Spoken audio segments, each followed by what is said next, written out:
अभिमान ये एक ऐसा शब्द है जो पूरे संसार चक्र को बांधे हुए है। अभिमान, विद्या का अभिमान, रूप का अभिमान, जाति का अभिमान, कुल का अभिमान, जवानी का अभिमान और भी बहुत प्रकार के, धनाभिमान, जनाभिमान। ये अभिमान ही जन्म मरण का हेतु है। संस्कृत मूल सूल प्रद नाना सकल शोकदायक अभिमाना। ये कभी सुख प्रदान नहीं करता, ये शोक, दुख, भय यही प्रदान करता है। पर अज्ञानी जनों को इसमें बड़ा सुख लगता है। जाति का अभिमान, धन का अभिमान, तो एक सुख की अनुभूति उनको होती है अज्ञानियों को। इसी अभिमान वृत्ति का त्याग कर दिया जाए तो भगवदानंद हृदय में जो है वही स्फुरित होने लगे। और हमारी मांग विषयानंद नहीं है, भगवदानंद है। विषयों में आनंद की खोज करना मानो जीवन को बर्बाद कर देना है, पूरे जीवन को व्यर्थ कर देना। पर है बड़ा कठिन।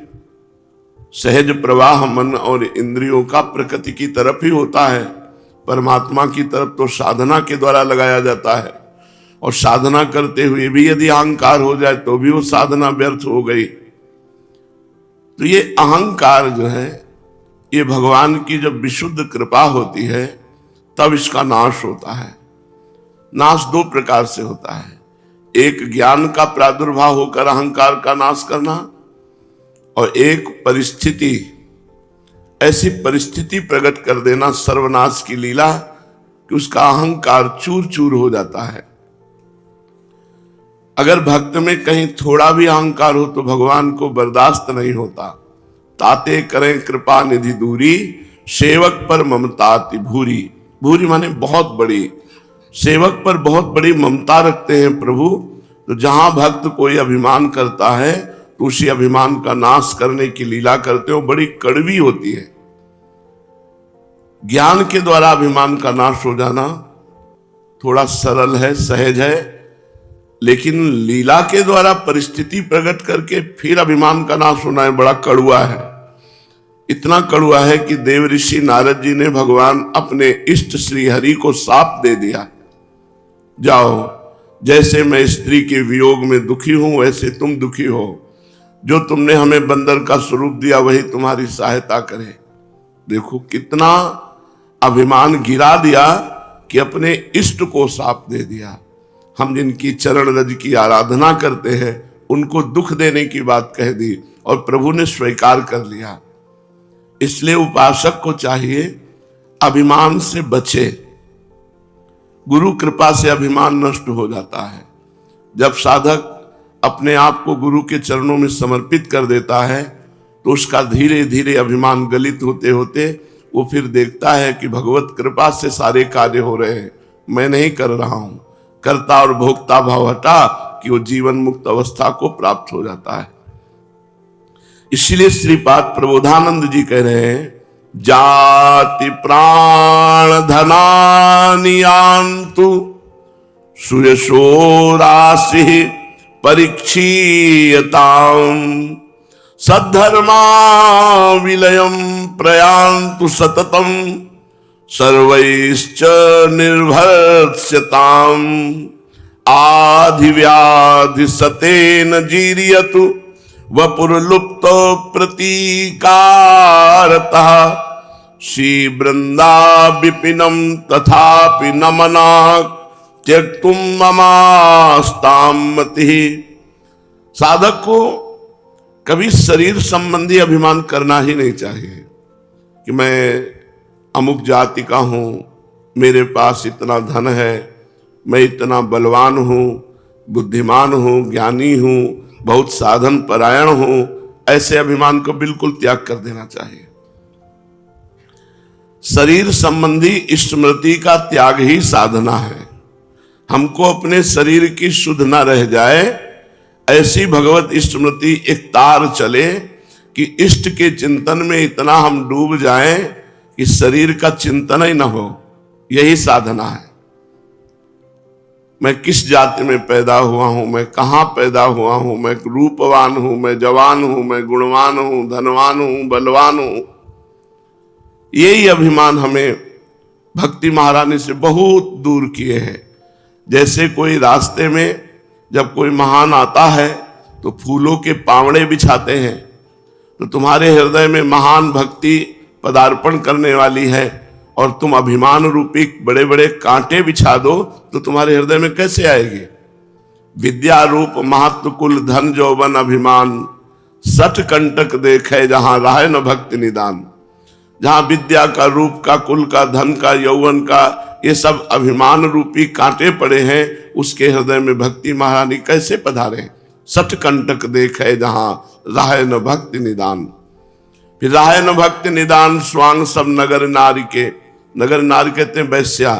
बस वो वैश्या की तरह, जैसे वैश्या श्रृंगार करती है पर पुरुष से रमण करने के लिए, ऐसे वो भक्ति का स्वांग करता है विषयी पुरुषों को रिझाने के लिए। भरतार भगवान श्री हरि के रिझाने का उद्देश्य हट जाता है विषयी पुरुषों का, भक्ति का आडंबर करके, नाटक करके विषयी पुरुषों को रिझाने का, नहीं रिझवन भतार के। इसलिए उपासक इससे डरे। शरीर चिंतन, इंद्रिय मन के द्वारा भोग चिंतन, गर्व, घमंड, अभिमान, ये बहुत भक्ति में बाधक है। तो श्रीपाद कह रहे हैं कि श्रीधाम वृंदावन में मुझे अखंड वास करना है, अब जाति पक्ष को मिटा देना है। हमें ये नहीं देखना कि हम किस जाति के हैं। ये जाति पाति कुल कर्म धर्म व्रत संस्कृति हेतु अविद्या नासी।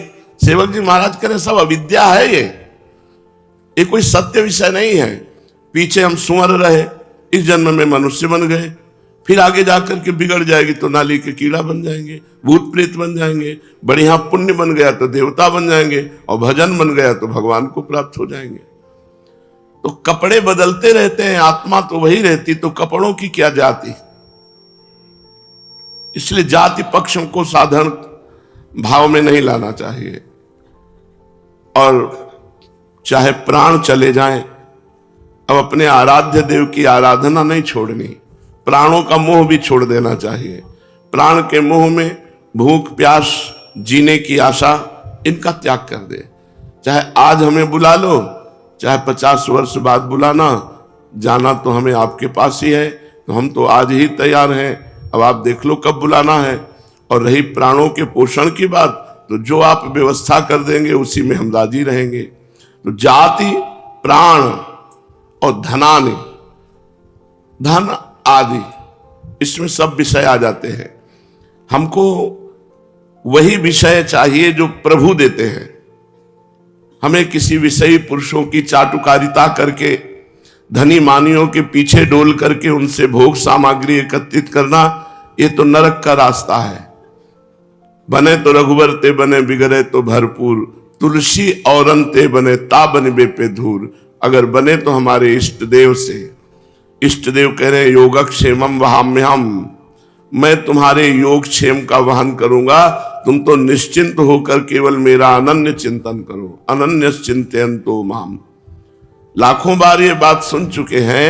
अनन्य चिंतयन्तो माम, क्या ऐसी स्थिति आ रही है हृदय में कि अपने श्यामा श्याम के सिवा हम और कुछ सुनना न चाहें, देखना न चाहें, और किसी से कुछ पाना न चाहें? दे तो श्यामा श्याम दे।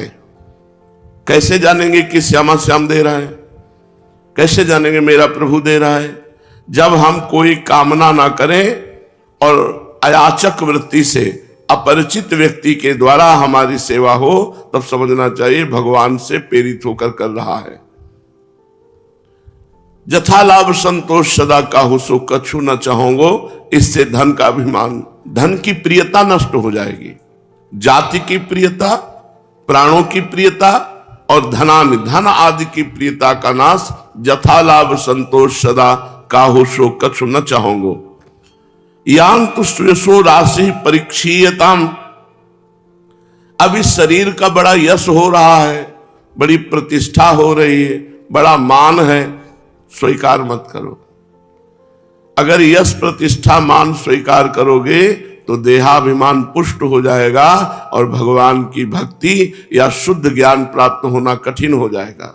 सम्मानम कलयाति घोर गरलम, ये सम्मान बड़ा जहर है, मीठा जहर है, इसे मांग कर पिया जाता है। सम्मान की प्रियता प्रतिष्ठा इतनी जोर की हो जाती है कि बड़े बड़े अच्छे साधकों में भी ईर्ष्या, मत्सरता और मान प्रियता ये भगवान से दूर कर देती है। कंचन तजना सहज है, सहज तिया का ने, मान बड़ाई ईर्ष्या दुर्लभ तजनाए। बड़े बड़े अच्छे संतों साधकों में भी जब दूसरे की यश कीर्ति होती है तो अपने हृदय में जलन होने लगती है। उसी जलन का नाम ईर्ष्या है, मत्सरता है।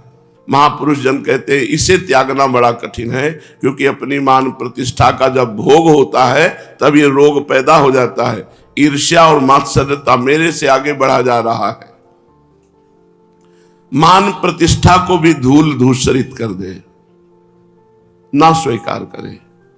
वो चाल चले जिससे मान प्रतिष्ठा ना हो, जिससे लोग सुयस करके भीड़ लगा करके भजन की वृत्ति हटाते हैं, तो ऐसी चाल साधक को चलना चाहिए कि कोई उसके पीछे न पड़े।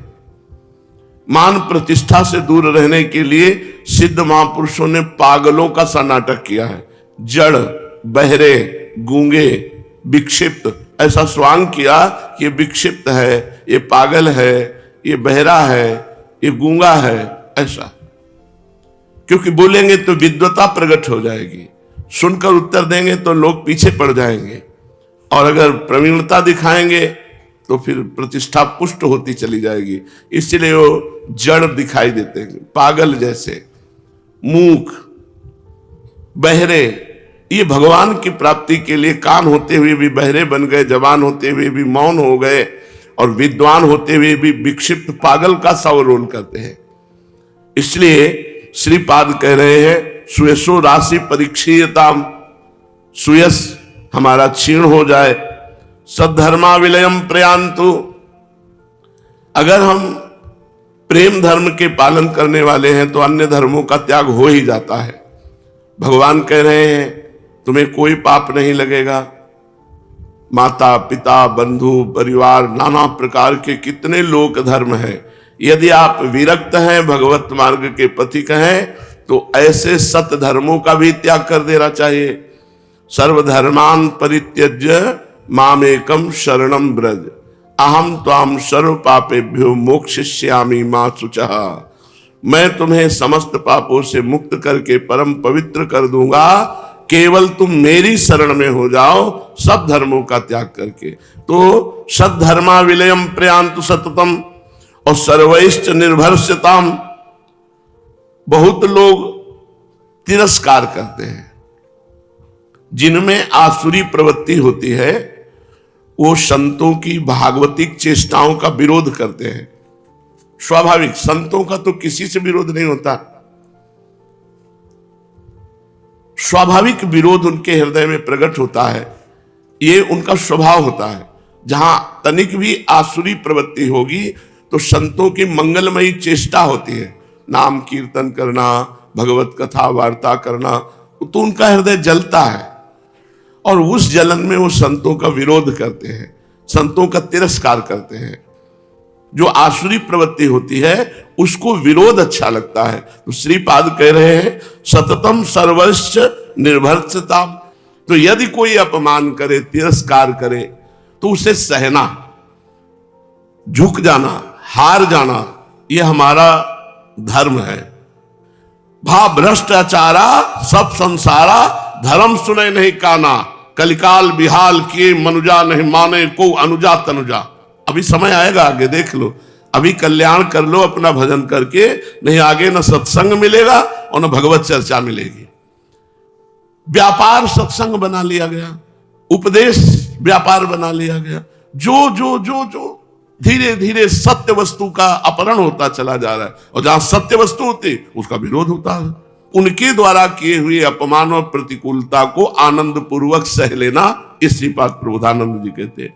सर्वैश्चनिर भर्त्सताम, सब लोग मिलकर के यदि निंदा करें, सब लोग मिलकर तिरस्कार करें, तो भी अपने मार्ग में स्थित रहे, कभी विचलित ना हो।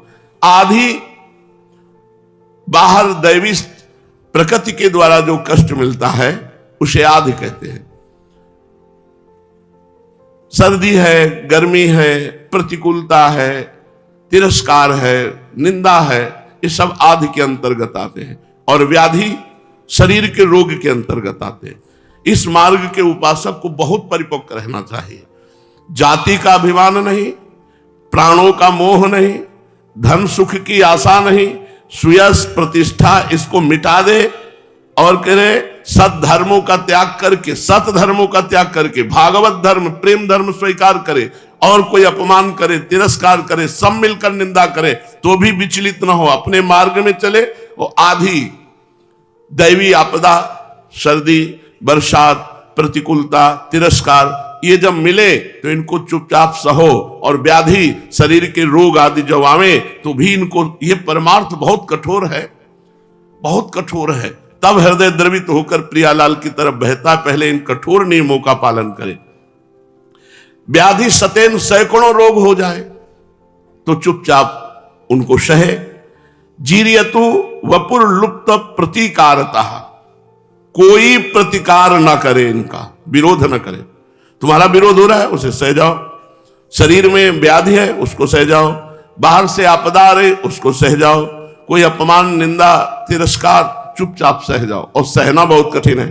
सहाय सो साधु, ऐसे सामर्थ्यशाली महात्मा रहे हैं पर पिट गए हैं। पंडित रामकृष्ण बाबा के माथे पे डंडा मारा कि हलवा खवाओ, बोले नहीं है, तो फिर माथे पे डंडा, सह गए। सहना बहुत जरूरी है इस मार्ग में, प्रेम मार्ग में तो सहना बहुत जरूरी है। अगर जो जितना सह गया उतना ही वो महान प्रियालाल का कृपा पात्र बन जाएगा। इसीलिए कह रहे जाति को मिटा दो, प्राणों का मोह मिटा दो, धन के द्वारा प्राप्त सुखों का त्याग कर दो, मान प्रतिष्ठा का त्याग कर दो, सद्धर्मों का त्याग कर इष्ट में पूर्ण अनन्य हो जाओ। यदि सब लोग मिलकर तुम्हारी निंदा करें, अपमान करें तो उसे सह जाओ, आधि को सह जाओ, व्याधि को सह जाओ, और पूरे जीवन किसी का प्रतिकार मत करो,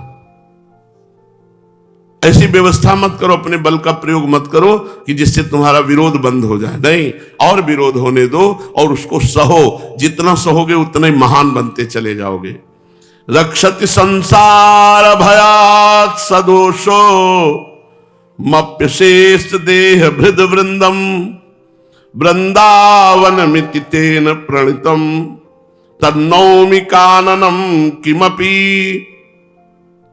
चाहे जितना दोष युक्त प्राणी हो, एक अपराध से बच जाए, केवल वैष्णव अपराध से, तो श्रीधाम वृंदावन उसे प्रिया प्रीतम की प्राप्ति करा देता है। रक्षत संसार भयात् सदोष, दोष युक्त है, वृंदावन वास करता है, पर वैष्णव संत जनों के चरणों में कोई अपराध नहीं करता।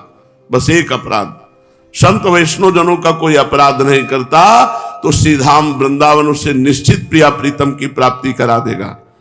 वृंदावन मिति तेन प्रणितम तन्नौमि काननम किमपि, जो वृंदावन का आश्रय लिए है, प्रणत है, तो श्रीधाम वृंदावन चाहे जितना वो दोषी हो उसे परमानंद की प्राप्ति करा देगा, यदि एक अपराध ना बने, कभी वैष्णव अपराध ना बने, संत अपराध ना बने।